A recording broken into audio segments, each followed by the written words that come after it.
You wake up. The air in your room is perfectly crisp, filtered by the living walls of your apartment. You glance out the window, but you aren't looking down at streets. You're looking across at a forest, suspended 1,000 feet in the air. This is Tokyo, May 21, 26. It looks like a dream, doesn't it? A sci-fi movie come to life.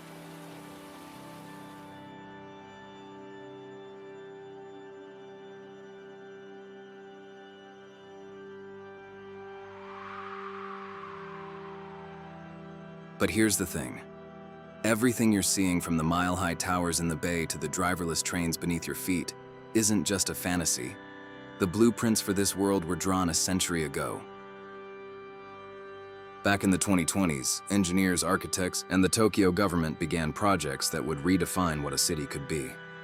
Today, we're stepping into the shoes of a Tokyoite 100 years from now to see how the world's busiest megacity survived, adapted, and thrived. It's time for another journey through urban wonder.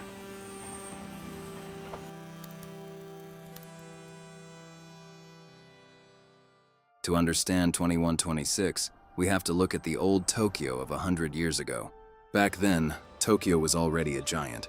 The greater Tokyo area held more people than New York City and London's metro areas combined. But the city was hitting a wall. Space was a luxury. Most single people lived in tiny boxes, sometimes just 200 square feet. Outside the city, the countryside was emptying out, with people flocking to the capital for work. Tokyo was tech-heavy, sure. We had the vending machines on every corner and the high-tech toilets, but the city was also fragile. It sat on the edge of 4 tectonic plates. Typhoons were getting stronger.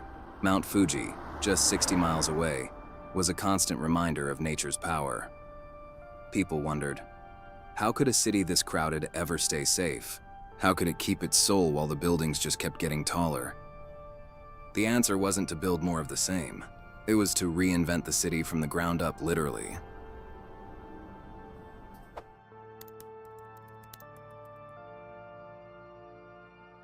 By 2126, the concept of a street has changed. Tokyo has become a vertical garden city. Instead of separate buildings for living and working, we now have cities within a city. Look at the Azabudai Hills project, finished back in 2023. It was the first of its kind, a modern urban village where 1/3 of the site was just greenery. Fast forward 100 years, and that idea has exploded. Imagine towers modeled after the next Tokyo 2045 proposal. Mile-high structures standing in Tokyo Bay. These aren't just skyscrapers. They are self-contained ecosystems.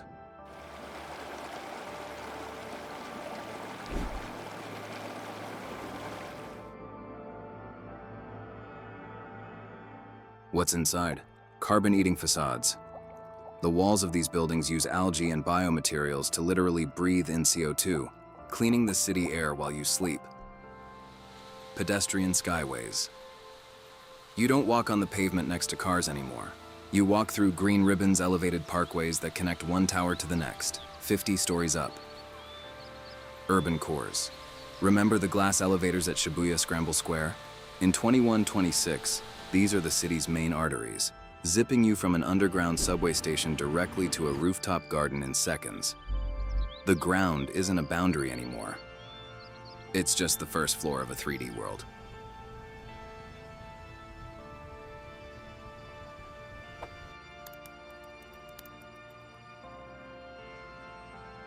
So how do you get around? In the 2020s, the Yamanote line, that famous green loop, was already planning to go driverless by 2035. By 2126, transport is invisible. There are no fare gates. Biometric sensors recognize you as you walk onto the platform. The trains don't have a schedule because they don't need one. AI monitors the crowds in real time. If a festival lets out at Shibuya, the system automatically sends ghost trains to clear the platform before it even gets crowded.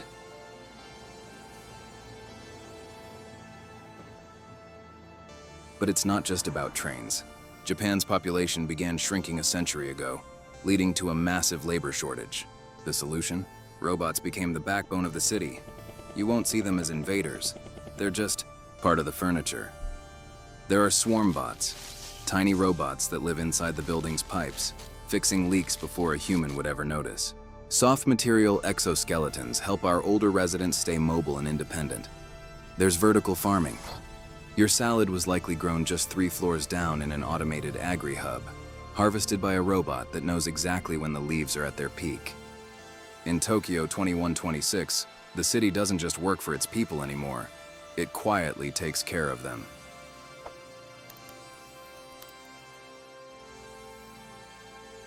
With all this tech, did Tokyo lose its history? Surprisingly, no. While the city grew upward, it used a digital twin to save its past. Thanks to a project called Plateau that started in 2020, every inch of the city was 3D scanned. Today, through smart lenses, you can toggle a time slider. As you walk through a concrete district, you can see the 1.1 scale wooden houses of the Edo period rendered, right in front of you. But the biggest achievement of the last century was the Tokyo Resilience Project. Tokyo spent 100 years preparing for the big one. Deep beneath the city, massive underground reservoirs, tunnels 40 meters down, store floodwater from typhoons. Every building is now fitted with seismic isolation tech that allows even the mile-high towers to sway safely during an earthquake. Nature is no longer something Tokyo fights. It's something the city has integrated.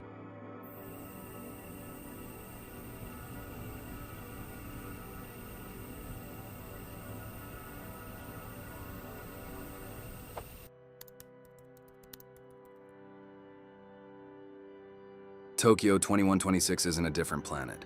It's just the natural evolution of a city that refuses to quit. It's a place where high-tech meets high nature. The seeds for this future, the driverless trains, the vertical forests, the disaster-proof tunnels, were all planted back in our time. We aren't just watching the future, we're building it.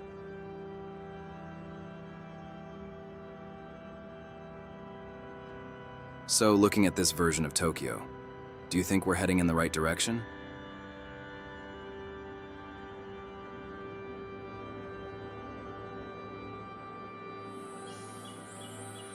Would you want to live in a vertical garden city, or do you miss the messy charm of the 21st century? Let me know in the comments, and if you want to see more future casts of the world's greatest cities, hit subscribe.